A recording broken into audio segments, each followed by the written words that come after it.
हे केशव, मेरे 100 पुत्र मारे गए और मैं अंधा क्यों हुआ?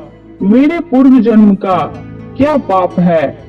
धृतराष्ट्र अंधे थे, लेकिन जब उन्हें यह पता चला कि गांधारी को 100 संतानों को जन्म देने का आशीष है, तो अंधेपन का दुख मिट गया था।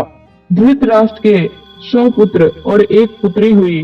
कुरुक्षेत्र में उनके 100 पुत्र मारे गए थे। एक पिता के लिए इससे बड़ी दुख की बात क्या होगी कि उसे 100 पुत्रों का शोक मनाना पड़े।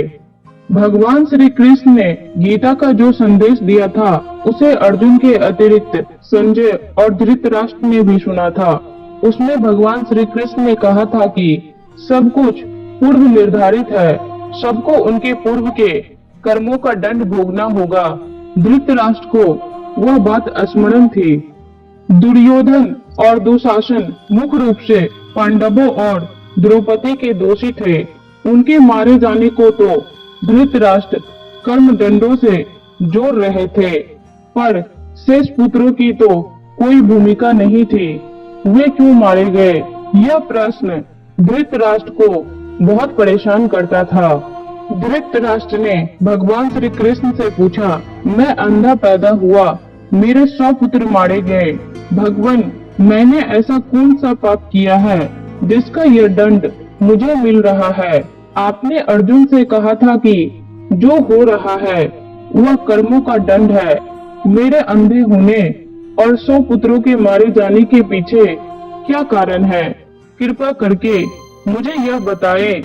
अपने पुत्रों को खोने की पीड़ा से उबरने में यह काम आएगा। भगवान श्री कृष्ण ने कहा, महाराज धृतराष्ट्र, आपने उचित ही सुना था। कर्मों का दंड भोगना ही पड़ता है, उससे कोई बच नहीं सकता है। राजा और समर्थवान लोगों को कर्मों का दंड विशेष रूप से भोगना पड़ता है। ईश्वर उन्हें समर्थवान बनाते हैं तो उनसे ज्यादा जिम्मेदार होने की आशा रखते हैं। कुछ पाने के लिए कुछ तो देना ही पड़ेगा ना महाराज।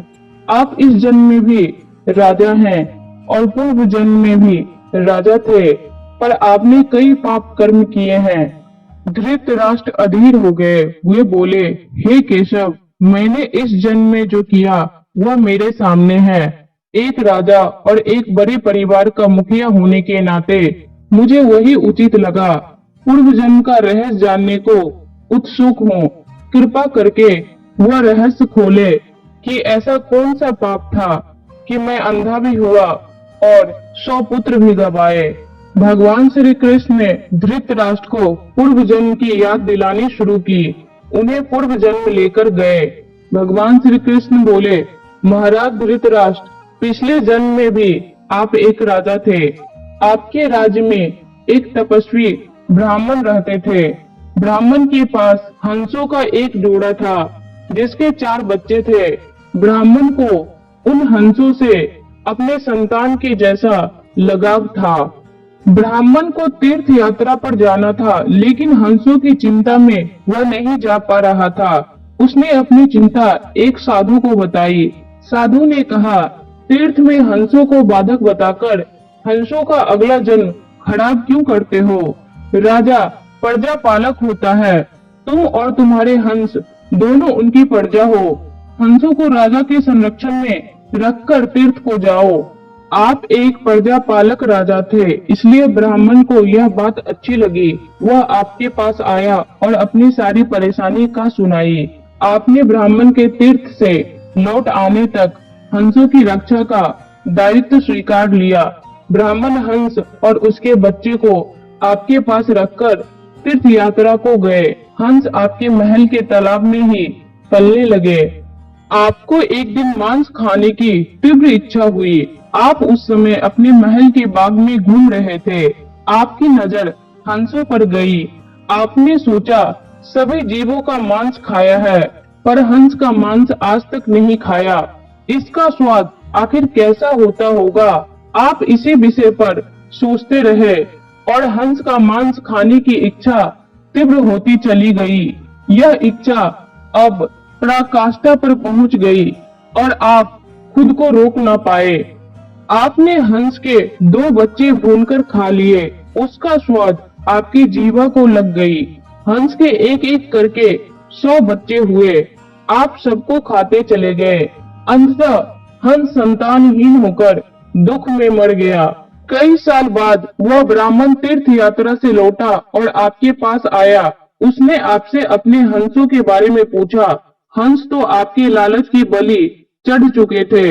प्रजा पालक राजा यह कैसे कहता कि उसने अपने प्रजा की संपत्ति को चुपके से लूट ली। इसलिए आपने ब्राह्मण से कह दिया कि हंस बीमार होकर मर गए। ब्राह्मण आप पर पूरा भरोसा करता था।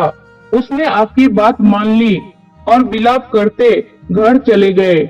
महाराज धृतराष्ट्र, आपने हंस के बच्चे को खाकर और फिर झूठ बोलकर एक साथ कई अपराध किए। आपने तीर्थ यात्रा पर गए ब्राह्मण के साथ विश्वासघात किया, जिसने आप पर इतना विश्वास किया था। आपने प्रजा की धरोहर में डाका डालकर राजधर्म भी नहीं निभाया। जीवा के लालच में पड़कर हंस के 100 बच्चे भूनकर खा गए, जो आपके पास आश्रय के लिए आए थे। इस तरह आपने उस असहाय का वध किया जिसे आपने आश्रय दिया था। यह बहुत बड़ा पाप है। हे राजन, इन घोर पाप कर्मों का आपको दंड मिला है। जैसे आपने जीवा के लालच में हंस के 100 बच्चे मारे, वैसे ही आपके 100 पुत्र लालच में पड़कर मारे गए। उन सब की जीवा भी आवश्यकता से अधिक उदंड थी। जिसने आप पर आंख मूंदकर भरोसा किया, उस तीर्थयात्री से आपने झूठ बोला और राजधर्म का पालन नहीं किया। कोई आंख मूंदकर विश्वास करे तो उसका विश्वास कभी नहीं तोड़ना चाहिए। इसी विश्वासघात के कारण आप अंधे और राजकाज में विफल व्यक्ति हो गए। भगवान श्री कृष्ण ने कहा, सबसे बड़ा छल होता है विश्वासघात। आप उसी का फल भोग रहे हैं। वीडियो अच्छी लगी हो तो लाइक, शेयर और ऐसे ही वीडियो को देखने के लिए हमारे चैनल को सब्सक्राइब जरूर करें। धन्यवाद।